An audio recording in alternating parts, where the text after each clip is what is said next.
Where do I start? Well, let me start with Europe. And then I'm going to take you to a chalkboard. Europe is going to fall, period. And it's not going to fall because it was conquered. It's going to fall because it's decided it's not worth standing.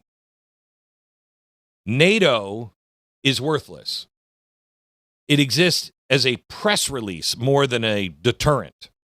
Its power is nothing but theoretical, conditional. It's wrapped in footnotes, domestic politics, all of this crap. It depends openly on the United States to do what Europe won't do, what they won't pay for, what they won't prepare for, what they won't provoke, and if necessary, what they won't believe, what they will not bleed for.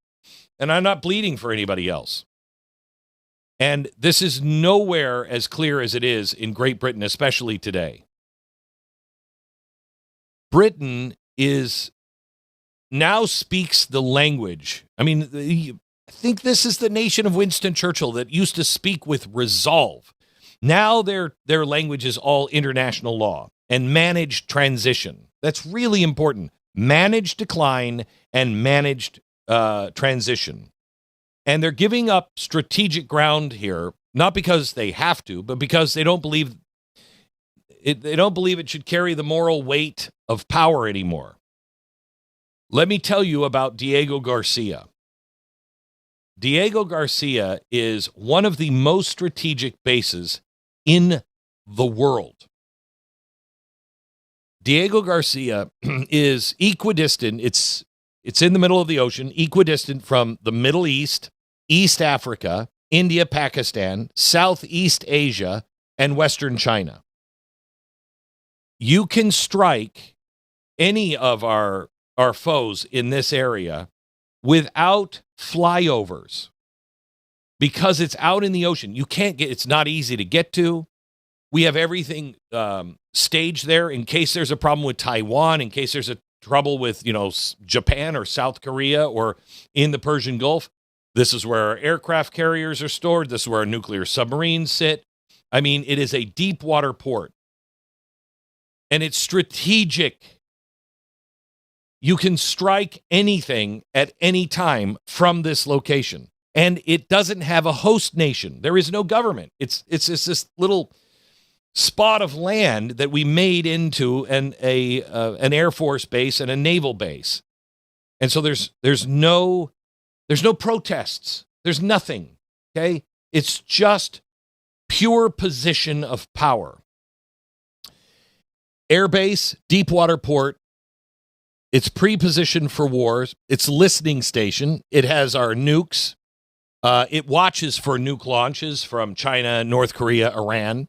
It is also, when we had the space shuttle, when it would take off, they would always say they're now past turning around. They can't land at any place else. They have to go to Diego Garcia because it's on the other side of the planet, and that's where sometimes our space shuttles would re-entry.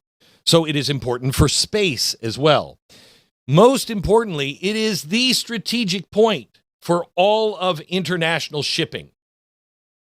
The reason why we have such stable international shipping to and from China and the Far East is because of this. It is also the reason why we have protected oil from the Straits of Hormuz, because of Diego Garcia. Last year, when the prime minister was here in Washington, D.C. with our president, he said, by the way, the international courts, they're very upset. They say that we're colonialists, and we don't want to be a colonialist country anymore, so we're going to have to give up Diego Garcia. But we expect you're not going to do it. Oh, thank you. Okay. It's just better for us if we're not part of that anymore. Okay, so Trump said, I can see your point, I guess. We'll take care of that. And so we did. Well, now that Greenland, everybody's like, why do you want Greenland? You're just an aggressor. No, now he brought this up and said, this is why we want Greenland. Okay? Because what you don't want an alliance, you want dependency with a smile. We are not doing all of this for you so you can sit back and go, oh, well, we're not an aggressor. We're not a colonialist country. Because we get that crap too. We just fight it. But they gave in to the international court. Okay. So, they inherited security, a lot of it from us. They outsourced their defense from us. They convinced themselves that their history was over. They dismantled their armies. They mocked their borders, treated their sovereignty as a social construct, and now look at the situation they're in. They've welcomed millions of people in, as have we, with no intention at all of assimilating, and then they're shocked. What? There's a parallel society happening? I can't. Well, we don't want to be colonizers. Well, what the hell are they? They're colonizing your country. They cut deals with Russia, even though they know that's really bad, but they do it anyway. They're financing the regime, Russia, that they fear the most. They've chained themselves to China for manufacturing. They've hollowed out their own economies, and they've lectured the United States for being too strong. Oh, okay. Well, you know what? I think the West needs a good, strong defender myself. And here's what's happening. Donald Trump does not believe the West is a social construct.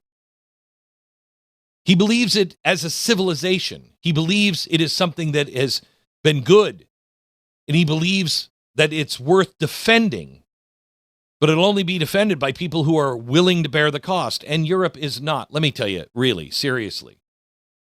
Canada is thinking about sending a few troops to Greenland, too. Oh, boy, you scare me, Canada and France and Denmark. The only country over there that scares me is Germany, and that's just because I know what those sick freaks do.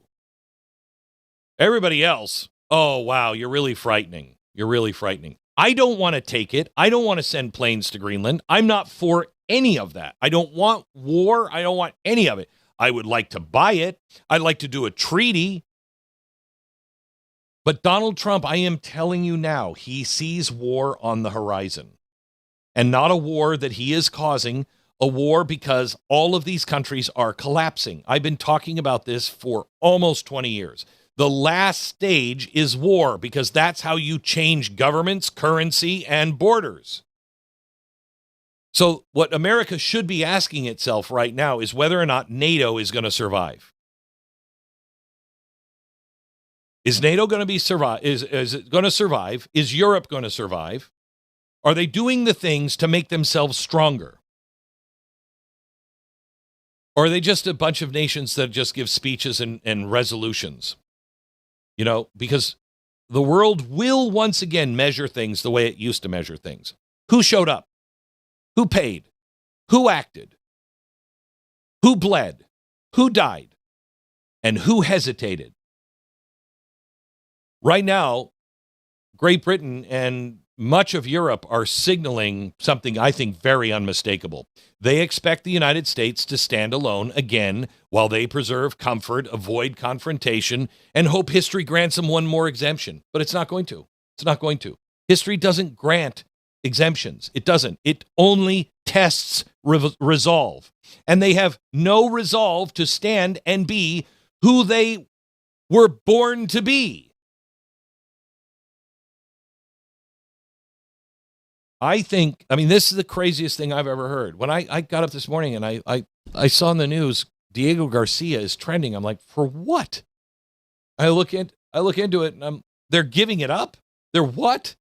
A year ago, President Trump was like, I get it. I understand. He was being a diplomat. No more time for diplomats. That now Greenland too. You're telling us, hey, will you watch our back over in Greenland? Because we're kind of scared of the international court. So you watch our back over here with Diego Garcia because you guys can take care of stuff. But damn it, we want Greenland. Oh, because when the going gets tough, what? Let me tell you. Tomorrow, Donald Trump is going to be at the World Economic Forum. And there is a speech that I want him to give. I want him to look the international European community right directly in the eye and say, you know what, for more than 3 decades, a single idea shaped global policy. And that idea is just wrong, and we're not going to do it. The idea was that nations were outdated, that borders and sovereignty and culture and democratic consent should give way to permanent global management by unelected institutions. Not going to stand for it. Thank you for thinking for yourself and being part of a movement, because that's really what all of this is. If you want the full story, you want to go deeper, go to blazetv.com/Glenn. Go there right now, sign up, no interruptions, just the truth, uncensored and unfiltered. Don't just watch, take a stand. And I'll see you over there in a minute.